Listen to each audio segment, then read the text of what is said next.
Welcome to Houston Sports Talk with your host, Robert Land. Thanks for checking into the best Houston sports podcast. And joining me is Houston Cougars insider Sam Razz, co-host of the Scott Holman Pawdcast. Great to have you back on the show, Sam. And it's a week where Kelvin Sampson team is ranked number one in the nation for the first time in nearly 40 years. Besides me, I don't know if anybody else remembers the last time they were ranked number one. It's back in the Phi Slamma Jamma days. What are your general observations from this team so far?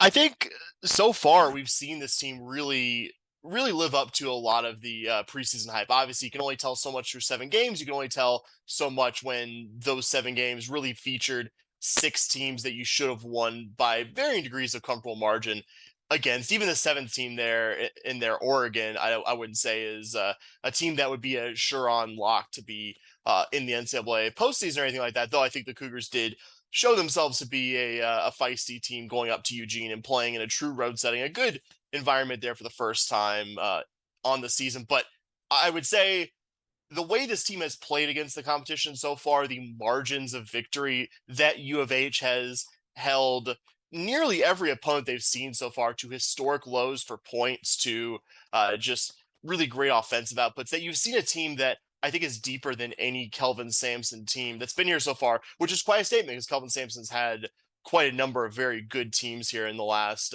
several seasons. So I think, obviously, I think the biggest tests are still to come in this season, but I think this team through 7 games has not given you any reason to think that maybe we overestimated what they had coming in this year. All right, we're going to get to some of the individual guys, but when I look at the AP poll this week, something jumped out at me. So next year, the Coogs play in the Big 12. Baylor is ranked 6th. The Jayhawks are 9th. But most importantly, the Longhorns are number 2, right behind U of H. I bet you might have noticed that. A little bit. And as much as it just hurts me deep inside to give them credit, I don't think they're going anywhere. Obviously, Chris Beard is a heck of a basketball coach, has seemed to really, not that should be a surprise to anyone, but has figured out how to get good basketball players to come to the 40 acres and play there. So I think, obviously, the Big 12's basketball strength isn't contingent on the Burnt Orange School in Austin. I think the Burnt Orange School in Austin and Oklahoma were added to the SEC probably more for the football side of things. But I would say even for this gap year or two that they're going to be in the league with the Cougars, they'll be a very good basketball program in their own right. I think the struggle is going to be when you look at the Big 12 next year, the year after, and probably all the years after that, is to find a bad basketball team. I think your safest bets there are maybe Cincinnati or Central Florida, but we're talking one team out of 10 or 12 here. It is going to be a very fun basketball league. Obviously, we're very much living in the present when it comes to Houston Cougar basketball and what that team is this year, but it's a very exciting future to look ahead to as well. Just really clear skies and sunny days as far as you can see if you're a Cougar basketball fan right now. So the Longhorns are going to be in the same league with the Cougars. Is it next year and in the year after? Just 2 years? Theoretically, the next 2 years, but I'll believe it when I was someone in the I'll believe it when I see it camp that they would even be in the league next year, but I think that's been pretty well confirmed at this point. Technically, it's not until the summer of 2025 that the changeover happens, but I don't expect them to be in the league for a full 2 seasons with all new members. I think the most you could probably expect is just it to be next year, though technically right now it's going to be in the summer of 2025, but yeah, don't expect that. And football and basketball, these are going to be some big bragging rights games because as soon as they go to the SEC, that's the last they're going to see of U of H. As they will do. Frankly, I think, and I can speak for my currently absent co-host, I think we were both of the opinion that we would believe that UT wouldn't pay exorbitant sums of money to make this game not happen when we saw it, but looks like at the very least we're going to be getting a 2023-2024 season with the Longhorns and Cougars temporarily sharing a conference, which I think is very rich to me personally as a big-time Longhorn hater. Yeah, I can't wait to see them face off. That should be a lot of fun. Maybe not so much in football, but in basketball, it's definitely going to be entertaining next year. Let's get to some of the individual guys. And Sasser's shooting is below par, 31% from 3. Does he seem back at 100% to you? I think he's still working through some stuff, and we did see it against Norfolk State, so heavy context there. The Norfolk State is a team that's been to the last 2 NCAA tournaments, and that's something I'll also very quickly note as an aside, U of H has a few very bad teams in the non-conference schedule.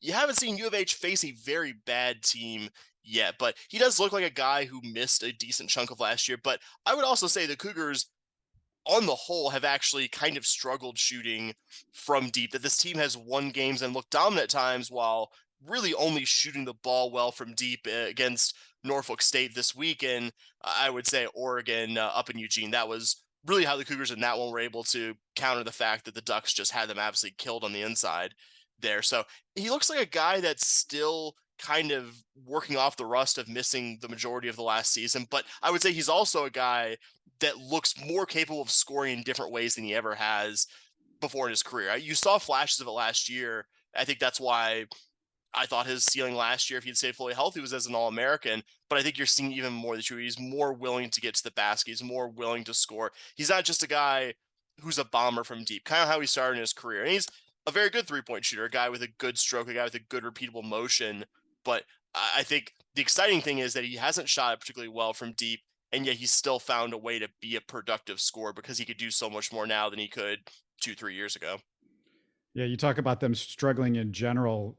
Really, the one guy that sticks out like a sore thumb is Jamal Shead. And it's surprising because you would figure with Mark and Sasser back, he would have better shots to work from than he has had in the last year.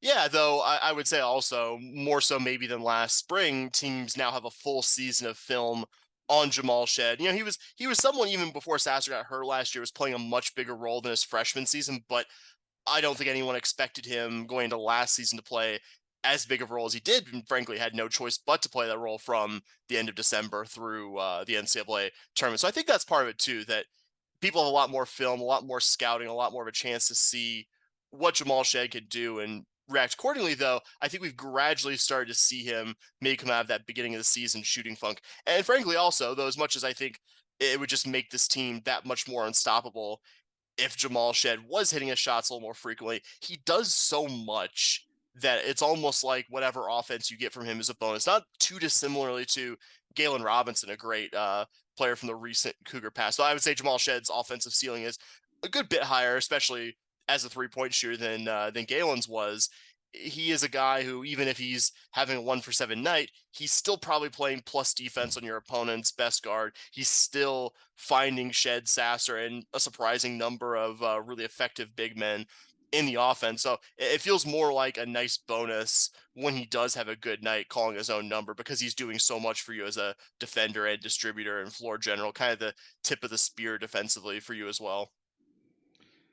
Well, let's get to the big guy, Jarace Walker. Everybody's talking about him, the McDonald's All-American. What are your early impressions of him? He's like no other player I've ever seen at the University of Houston. Obviously, you go back far enough, guys like Drexler and Olajuwon, I think you start to see comparisons there. But I remember just watching his very first game this year against, I think, Northern Colorado, and just the way he was moving. I was just like, I've never seen a guy on this era of U of H basketball in the front court do what he's able to do. I think you see the freshman moment sometimes. You see a guy who, for the last several years, has been such an unbelievable talent that he probably, I wouldn't even say so much as a conscious thing, is just hasn't had to ever play at a really high motor because he's just been such a freak, even among the best of the best in terms of high school basketball players. So you're seeing some growing pains there. You're seeing a guy who's having to, even as a McDonald's All-American, figure out the collegiate level, but you're also seeing a guy who's incredibly unselfish, a great athlete, a great rebounder, a guy who really has an incredible range from the three-point line to the interior. There was just one play where I think it was against Oregon second half. He crossed up his defender and then banked in a three. And it's like, we haven't had a guy who's 6'8" and can do that at any point under Kelvin Sampson. You see the inconsistency, but you also see the mouth-watering ceiling that I would say very few guys who have come into this program could even say that they're in the stratosphere of. I would say the numbers really don't jump off the page at you early. I think you're seeing some of that inconsistency, but I think you're also seeing a selfless guy who has bought very much into what Kelvin Sampson wants to do with him, and someone who, when he committed to the Cougars, it was very much about he wanted to pick the coach that would make him the best, that would develop him at this level, which I think that's that's very exciting. You don't usually see that kind of attitude from a blue chip McDonald's All-American guy like him. So work in progress, but a guy whose ceiling is just higher than anyone that's come through this program. A very exciting guy, a guy who very much has lived up to the hype for me personally, even if you're seeing some kind of freshman unevenness from him. Enjoy it while you can, Cougars fans. It's just not going to be here for long. Yeah. Quick reminder to subscribe and comment on YouTube. That's how you can support the show. Let's get to Terrance Arceneaux, the freshman from Beaumont, who is the newest weapon in the backcourt. Didn't have any idea what to expect from him. Jarace Walker, at least I got to see at the McDonald's All-American game. How talented is Terrance Arceneaux? Really, the kind of breakout moment with Terrance Arceneaux was what he did up at Oregon, because quite honestly, as much as it was a 10-point win and he wasn't the only player that played well, I don't feel confident the Cougars would have left Eugene without a very uncomfortable win were it not for what you got from Terrance Arceneaux in that one. He was a guy who was just in the right spot at the right time, hit the big shots, showed an offensive versatility a couple different times, quieted an Oregon crowd that was kind of gradually getting back into the game. And I think the best comparison I can make for him is he reminds me a lot of Nate Hinton, a recent Cougar player, somebody I think this fan base holds in a very high regard, in that he's just an incredibly smart basketball player. He's a guy who, when he's on the floor, offensively or defensively, is in the right spot at the right time, someone who's able to find a way to get open. And unlike Nate, who I think was still, at the time, one of the better recruits that this program had been able to get, I think he's at a different level physically, that he's not just an intelligent basketball player, but he's somebody who's a 3-level scorer who can really just make about any shot on the court, can slash the basket. I think you still see some rawness. I think, whereas kind of like you said earlier with Jarace Walker, enjoy it while you got him, because he's here for 1 year and then he's off the professional ranks.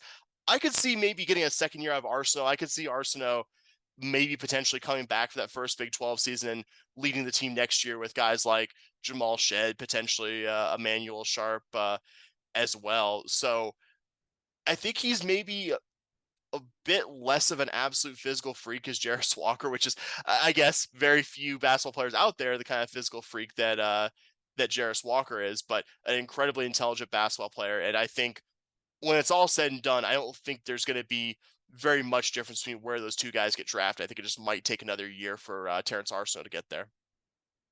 It should be fun to watch his development too. And I want to ask you about some big recent news that could have an effect on the Cougars on the court. It's an off the court story, but before I get to that, just a quick reminder to our viewers to watch our live Texans Browns post-game show Sunday. It's Deshaun's return to Houston, so who knows what can happen. It should be fun on Sunday. You can watch our live post-games anytime on our YouTube page or listen later on your favorite podcast app. All right, Sam, what does this 7-figure NIL deal from Gallery Furniture mean for the Cougar basketball program? I mean, first off, I think very cool that Mattress Mac isn't just throwing his weight behind the local pro teams, though as much as I've enjoyed him throwing his weight behind the local pro teams, as somebody who grew up watching Mattress Mac years and years. One of my earliest memories was watching Rockets games with the old commercials when Mac still had a little bit of pepper to go with the salt in the hair. But I think this is obviously a very appealing program, just because you could look at the guys who've come through here and seen how they've developed. That Kelvin Sampson hasn't just won a bunch of games on the court, but guys I really do feel like have come to this program and maxed out their pro potential. I can't think of any guys in the last 4 or 5 years who've come in there where I've kind of thought candidly to myself, man, he really could have been a great one, and just hasn't developed. You've seen, Nate Hinton and Dejan Jarreau, both kind of around the fringes of the NBA. Damian Dotson, if you want to go back the furthest, has that kind of a decent little journeyman career. But obviously,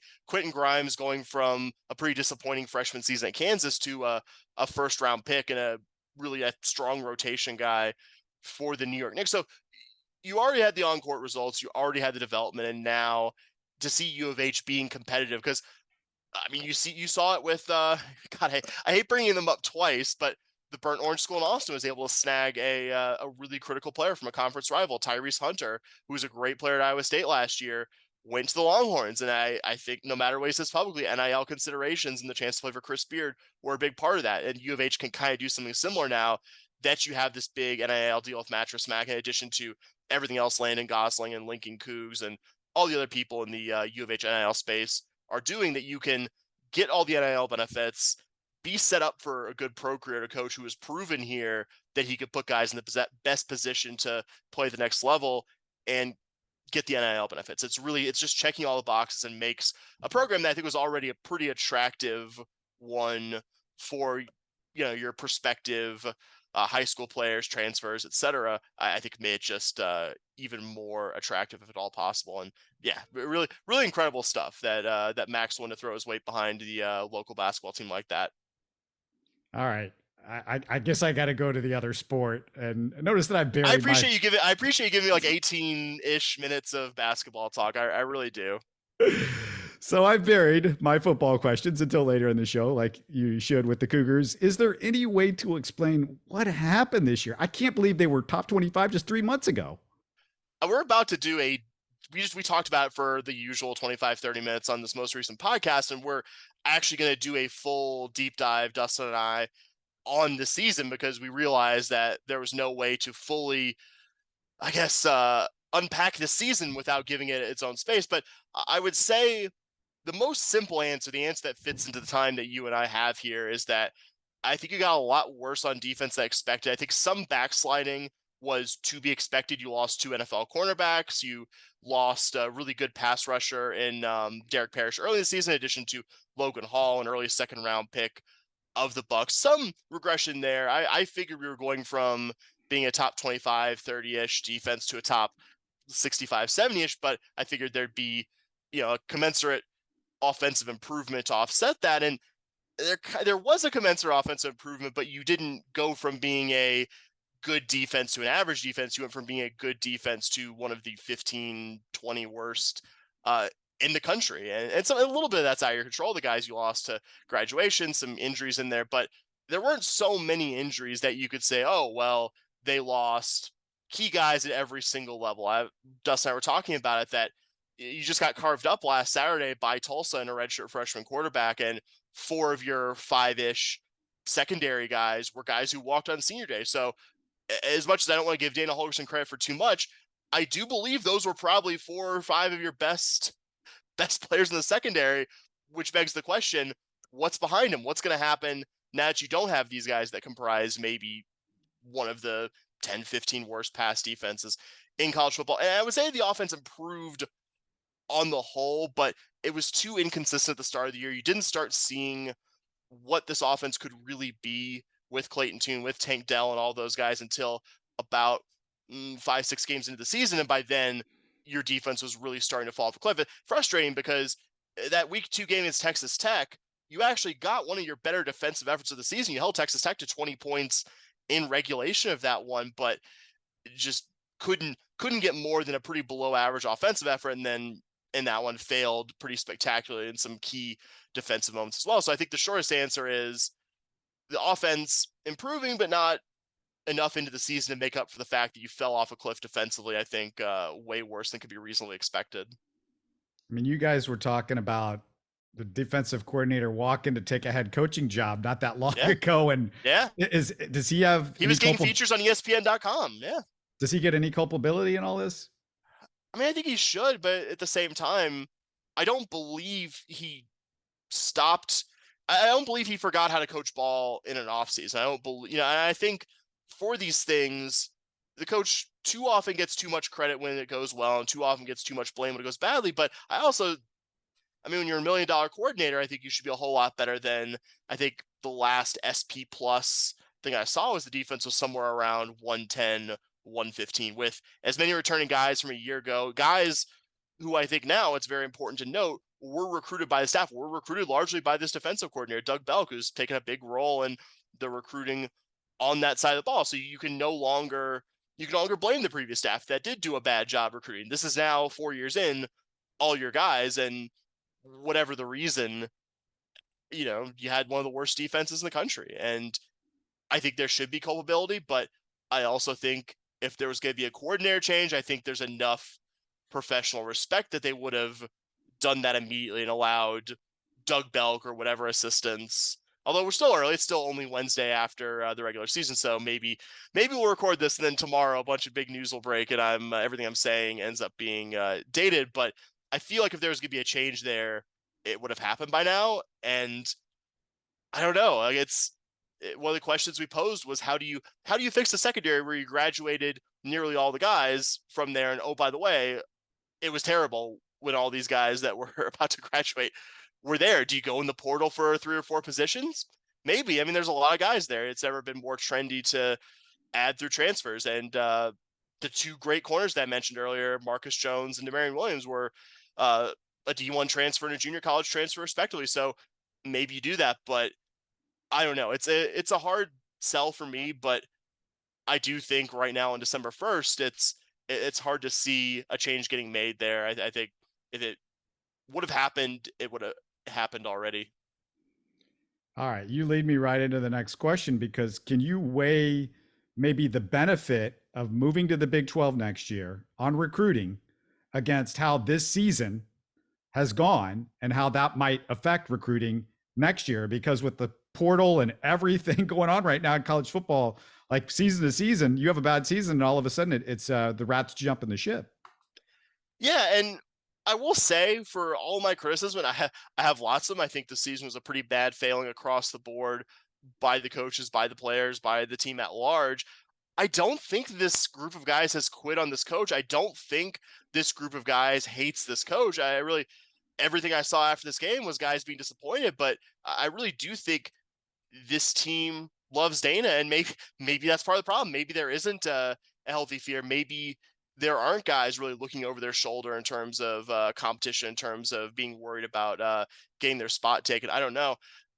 I don't know if it's really affected recruiting. I think one of the higher rated guys did decommit, but we're not talking like a 4-star here. And yeah, I don't know. And they've done fairly well in the portal. I don't know if I can answer it just yet, because I feel like there's a lot still to be done on that side from December to early January. I think long term, I think you could question why do you, I mean, obviously accepting the fact that it's going to be extremely costly to not just buy this coach out, but to bring a new coach in. I think you could question long term whether this is the coach to lead this program into the Big 12, but I really actually don't. For all the bad stuff of the season, there's a lot of red meat on the bad stuff of this season. I don't know if it's really affected recruiting. I think actually the highest rated guy in the class right now, Jonah Wilson, a former Longhorn commitment, I think actually committed to the Cougars either right before or right after SMU dropped 77 on us, which kind of surprising at the time of the offensive commitment, I guess. So it wasn't as concerned about the 77, more concerned about the Cougars scoring 63 there. So I don't know if it's going to affect recruiting, but I do think it's a concern that you were 7-5 this year and are about to just take a big step up in the level of team you're going to be facing. So that leads me also to my next question. Any heat on Holgerson, or is next year the ultimate litmus test for him? I mean, from the fan base, yeah. I mean, I think you'll still get varying opinions, but I think you would have to, at this point, look long and hard to find somebody in the Cougar fan base who's like, no, I think this coach is great. I think he's just as good as I thought it was 12 months ago. I don't know if you're going to really find that opinion outside of the football facility among this fan base, but I still think you'll find people who are just like, oh, this guy has to go now. He needs to go yesterday. I don't care how much money it is. You know, I think he's feeling heat from the fan base. I think maybe actually the biggest concern is not the heat, it's the apathy. Because you played 6 home games this year, really only one of those, Kansas, the opener, which that definitely drove the subsequent lack of attendance, just because that was such an uncompetitive effort from the Cougars. I think the apathy is what should concern the people on Colon Boulevard the most right now. That obviously the few people still showing up to these games are universally some degree of not pleased with the on-field product. But I think what should concern them most is not the 12 or 13,000 people that were at TDCU last Saturday for the Tulsa game. It's the 30,000 empty seats and the every fan that went to the basketball game against Kent State early in the afternoon and it didn't come back for the football game that evening or didn't stick around campus to, go tailgate, go get something to eat, go do the many things on campus, the things on campus that weren't there 10, 15 years ago, the things designed to, keep you around and entertain you. Every one of those people going home and not coming back and either ignoring the game or watching it at home on TV should be the biggest concern right now for the brain trust. I mean, and it was correct when he said it. When he introduced Holgerson, Chris Pesman, the current and then athletic director, said that, he referenced all the empty seats from the last season of draft play. He said, I couldn't afford not to make a change. And obviously a little bit of difference between the Applewhite and Holgerson buyouts here, but the same principle still applies. I think it should concern them. The idea of playing Baylor next year and having that stadium be 40-50% Houston area Baylor alums because Cougar fans just checked on us. That should be the biggest concern, I think for the people running the show over at U of H. So I saw stuff where he's not taking culpability as much, kind of blaming the players early in the season. We just saw one of his players slapping another team's player at the end of this last game. I mean, there's just some stuff with him that's starting to get a little weird. And this is not the kind of things that you want to see from a guy that is supposed to be in charge of a program right now. Yeah. It's such a millennial thing to say, but the vibes are off. It just really, other than the fact, I said earlier, which genuinely the guys do seem to like Holgerson. And I don't think you're going to see a transfer exodus other than guys who are probably going to be second, third, or fourth string next year anyway. But yeah, you had that. You had the same wide receiver who slapped the guy against Tulsa getting into a fight with another receiver on the sidelines against Kansas, and that going viral, even more so than the slap, which I guess mercifully for the Cougars, being a 7-5 team going against a 4-7 team on ESPNU, kind of buried another pretty embarrassing moment for that program. And yeah, he did eventually. He walked back those comments after the Rice game. He said emphatically, yeah, it's my responsibility and we have to be more disciplined and it falls on me. And he's said some degree of those old Gary Kubiak lines that falls on. It felt like he was almost doing a paraphrasing of all of Coog's old,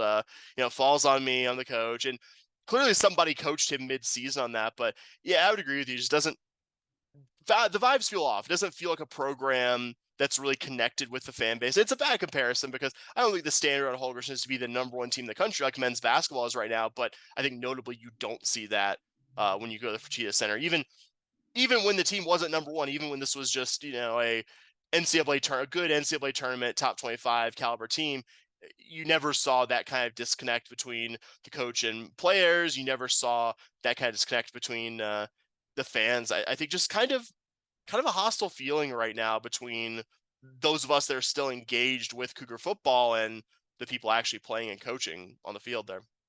Yeah, the connection, I think you said it perfectly because, when he came here, it was about him being in Houston. He wanted to be here, and there was something about him coming here that was special to him. But when I watch, what he's done so far and, how the fans kind of had reacted towards him, it's like they're just not getting any sort of excitement over Holgerson at all. I mean, Tom Herman seemed to be much better when he came in to create the immediate excitement. Obviously, he got the huge season right off the bat, but it was more than that. He went out there and really did the work on the ground, it seemed like. And I don't know if Holgerson is doing that as much. No, and I think part of it is that you don't, when you have that absurd buyout, you don't feel the heat. And obviously I don't wish for everybody involved in athletics to feel like they're on a knife's edge and about to get fired all the time. But it does kind of feel like a situation where he's just like, what are you going to do? Fire me? And it's true. Like, what, other than Tillman Fertitta coughing up the majority of an almost $20 million buyout, we're kind of stuck with each other here. And I don't know if he's as willing to do, kind of like you alluded to, the stuff Herman did at the top, the selling the program. And I think it's fine if that's not your thing, if you're just not wired to be the program seller guy, but you better be good. Yeah, the on-field product better be a whole heck of a lot better than I think it was for the majority of this year if you're going to be kind of the grumpy X's and O's ball coach kind of guy rather than the salesman and just didn't see it on the field this year in any real consistent fashion. All right, I've had enough of the Cougs football program. Remind everybody about the podcast and everything that's going on with you guys. Absolutely. We're the Scott Holman Podcast. Like you said, you can find us on any podcast platform, Stitcher, Apple, Spotify, Google. If they have podcasts there, we're there, obviously putting stuff out once a week for this intersection of basketball and football season. Going to go through the spring, through the off season, and something we're very excited to do. We're also going to start doing premium content. Our goal is to go to weekly on that. We're going to at least be bi-weekly or bi-monthly, here at the start. So excited about that. Our first one's going to be a deep dive on Cougar football. It's all giving levels. We're not you have to give us $10 to get the premium content. Any amount of money you're willing to give is fine. So we're excited to do that. Excited to keep putting out the usual weekly content. And of course, excited to talk to you, Robert, as always. Man, you got to go check out the podcast because it's the best way to keep up with the number one in the nation, Houston Cougar basketball. Still surreal to say. That is unbelievable. I didn't thought I would see the day again after the Akeem and Clyde Drexler years and Phi Slamma Jamma. And it's so gorgeous to watch. And it's so fun to watch great basketball in Houston after watching too many Rockets games in recent months and years and weeks and everything like that. It's just like the amount of effort that those guys put in every single game and doing all the little details. I mean, Kelvin Sampson is so much fun the way he is able to get these guys to do what he does on a every game basis. It's just amazing. Can't wait to get more of that, and always appreciate having you on the show. Thanks so much, Sam, for doing this.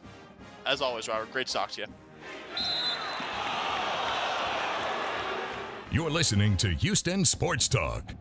Don't forget to follow Houston Sports Talk on Facebook and Twitter. Subscribe to us on iTunes, Spotify, the Google Podcast app, or the Stitcher app. You can support us by giving us a 5-star review on iTunes or by telling your friends about us. Spread the word, everybody. Thanks for listening.